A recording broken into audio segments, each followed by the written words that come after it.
नमस्कार people's voice को स्वागत। बंधुगण आसतु नजर पकईवा राज्यर किसी गुरुत्वपूर्ण खबर उपर से वीडियो को शेष पर्यंत देखंतु एवं चैनल को लाइक शेयर एवं सब्सक्राइब करंतु। बुलेटिन रो प्रथम खबर रे ओटीईटी प्रश्नपत्र प्रघट मामला गिरफ बोर्ड उपसभापति निलंबित। प्रश्नपत्र केलेंकेरी रे गिरफ होइथिबा बोर्ड उपसभापति निहार रंजन महांती को निलंबन करा जायछि।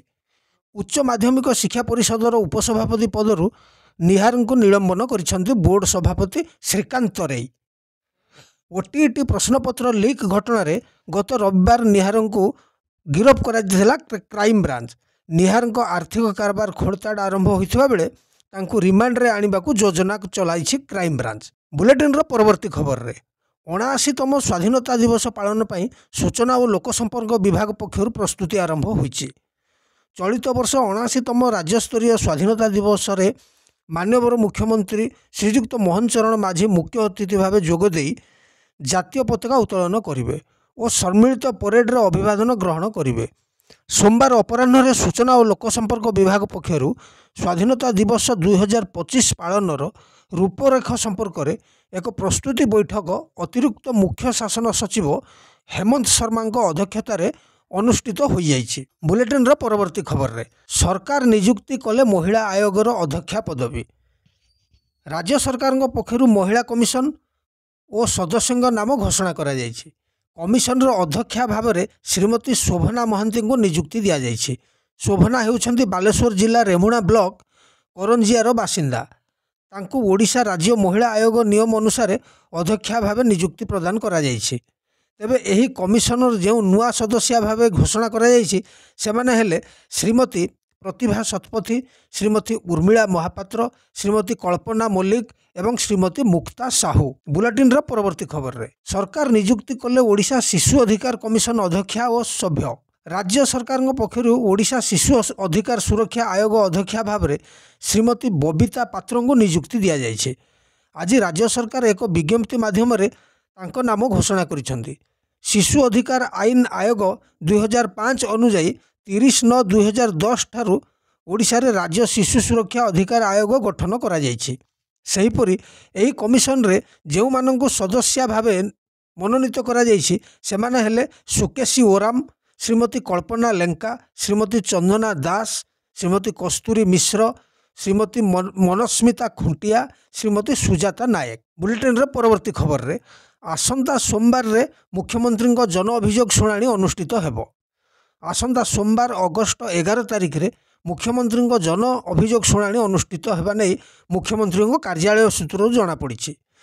माननीय मुख्यमंत्री सेदिन पूर्वाह्न 11 घटिका समय यूनिट 2 अशोकनगर भुवनेश्वर स्थित कैपिटल नर्सरी निकट में थिबा सरकारी प्राथमिक विद्यालय ठारे जनसाधारण विभिन्न अभियोगर शुणाणी करेंगे।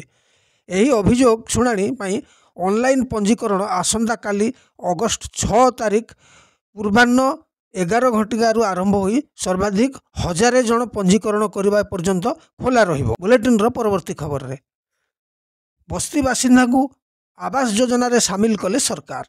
भुवनेश्वर महानगर निगम बीएमसी पक्षरु बस्ती बासिंदा थैथान योजना रे 5 बस्तीर 167 परिवार को लॉटरी जरिया रे आज आवास बंटन करा जाइछि। हिताधिकारी भितर 25 जन भिन्नक्षम रहिछन्ति। बुद्ध विहार रे बस्ती बासिंदा पई निर्मित बहुतल कोठारे 174 जन हिताधिकारी को घर दिया जाइछि। जो माने घर पर धार्य रिहाती टंका जमा करिसेंति सेमानकु घर सह तत्काल बिजुली गैस संयोग आदि व्यवस्था करा जाइछि। बुलेटिन रो परवर्ती खबर रे अपहृत नाबालिका प्रसंग बालेश्वर एसपी को हाजर हेबाकू हाईकोर्ट निर्देश। अपहरण होइथिबा जणे 15 वर्षीय नाबालिका को पुलिस ए पर्यंत उद्धार न करने घटना रे हाईकोर्ट पुलिस तदंतर असंतोष व्यक्त करिसेंति। एही घटना रे बालेश्वर एसपी को व्यक्तिगत भाव में हाजर हेबाकू निर्देश दैछन्ति। मुख्य विचारपति हरीश टंडन और विचारपति मुराहरी श्रीरमण को नहीं गठित खंडपीठ पीड़िता माँ तरफ दायर होता पिटिशन शुणाणी कर एभली भाव में निर्देश प्रदान करिसेंति। बुलेटिन रो परवर्ती खबर रे हॉस्टल छात्र छात्री को दियाजिवो डिजिटल हेल्थ कार्ड घोषणा कले गणशिक्षा मंत्री। छात्र छात्री स्वास्थ्य सेवार उन्नति आनिबा दिगरे एक गुरुत्वपूर्ण पदक्षेप स्वरूप ओडिशा सरकार खूब शीघ्र हॉस्टेल रे रहुथिबा स्कूल छात्र छात्री को डिजिटल हेल्थ कार्ड बंटन आरंभ करेंगे। ଏହି ପଦକ୍ଷେପର ଲକ୍ଷ୍ୟ ଛାତ୍ରଛାତ୍ରୀଙ୍କ ସ୍ୱାସ୍ଥ୍ୟର ଉତ୍ତମ ତଦାରଖ ଏବଂ ଚିକିତ୍ସା ସୁନିଶ୍ଚିତ କରିବ ବୋଲି ସ୍କୁଲ ଓ ଗଣସଂଖ୍ୟା ମନ୍ତ୍ରୀ ନିତ୍ୟାନନ୍ଦ ଗୌଡ଼ ସୋମବାର ଦିନ ସୂଚନା ଦେଇଛନ୍ତି। ବୁଲେଟିନ୍ର ପରବର୍ତ୍ତୀ ଖବରରେ ଖୁବ୍ ଶୀଘ୍ର ନୂତନ ରାଜସ୍ୱ ଗ୍ରାମର ସୀମା ପରିବର୍ତ୍ତନ କରିବେ ସରକାର। ରାଜ୍ୟରେ ନୂତନ ରାଜସ୍ୱ ଗ୍ରାମ ଚିହ୍ନଟ ନେଇ ଆସିଲା ବଡ଼ ଖବର। 1635 ରାଜସ୍ୱ ଗାଁ ଗୁଡ଼ିକର ମ୍ୟାପ୍ କରିବା ପାଇଁ ଘୋଷଣା କଲେ ରାଜସ୍ୱ ମନ୍ତ୍ରୀ ସୁରେଶ ପୂଜାରୀ। ରାଜ୍ୟରେ 1991ରୁ 2024 ପର୍ଯ୍ୟନ୍ତ 34 ବର୍ଷ ଭିତରେ ମାତ୍ର 1000 ଗାଁକୁ ରାଜସ୍ୱ ଗ୍ରାମ ଭାବରେ ଘୋଷଣା କରାଯାଇଥିଲା। ହେଲେ ପୂର୍ବ ସରକାରରେ ସେଥିରୁ ମାତ୍ର 300 ଗାଁର ମ୍ୟାପ୍ ପ୍ରସ୍ତୁତ ହୋଇଥିଲା।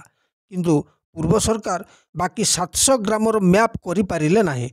ତେଣୁ ମ୍ୟାପ୍ ହୋଇନଥିବା ବାକି ଗ୍ରାମ ଏବଂ ନୂଆ ଗ୍ରାମ ମିଶାଇ 1635 ରାଜସ୍ୱ ଗ୍ରାମ ଗୁଡ଼ିକର ମ୍ୟାପ୍ ପ୍ରସ୍ତୁତ କରିବା ପାଇଁ ସରକାର ଘୋଷଣା କରିଛନ୍ତି। ବୁଲେଟିନ୍ର ପରବର୍ତ୍ତୀ ଖବରରେ ଶ୍ରୀମନ୍ଦିରରେ ଲାଗିବ ମହାପ୍ରସାଦ ରେଟ୍ ଚାର୍ଟ, ମୁଖ୍ୟ ପ୍ରଶାସକ କଲେ ବଡ଼ ଘୋଷଣା। ଖୁବ୍ ଶୀଘ୍ର ଶ୍ରୀମନ୍ଦିର ଆନନ୍ଦ ବଜାରରେ ଅନ୍ନ ବ୍ୟଞ୍ଜନ ସହ ଶୁଖିଲା ମହାପ୍ରସାଦର ଦର ନିର୍ଦ୍ଧାରଣ ରେଟ୍ ଚାର୍ଟ ପ୍ରକାଶ କରାଯିବ। ମଙ୍ଗଳବାର ଶ୍ରୀମନ୍ଦିର କାର୍ଯ୍ୟାଳୟରେ ଆନନ୍ଦ ବଜାର ଶୃଙ୍ଖଳା କମିଟି ବୈଠକ ପରେ ଏନେଇ ସୂଚନା ଦେଇଥିଲେ ଶ୍ରୀମନ୍ଦିର ମୁଖ୍ୟ ପ୍ରଶାସକ ଡକ୍ଟର ଅରବିନ୍ଦ ପାଢ଼ୀ।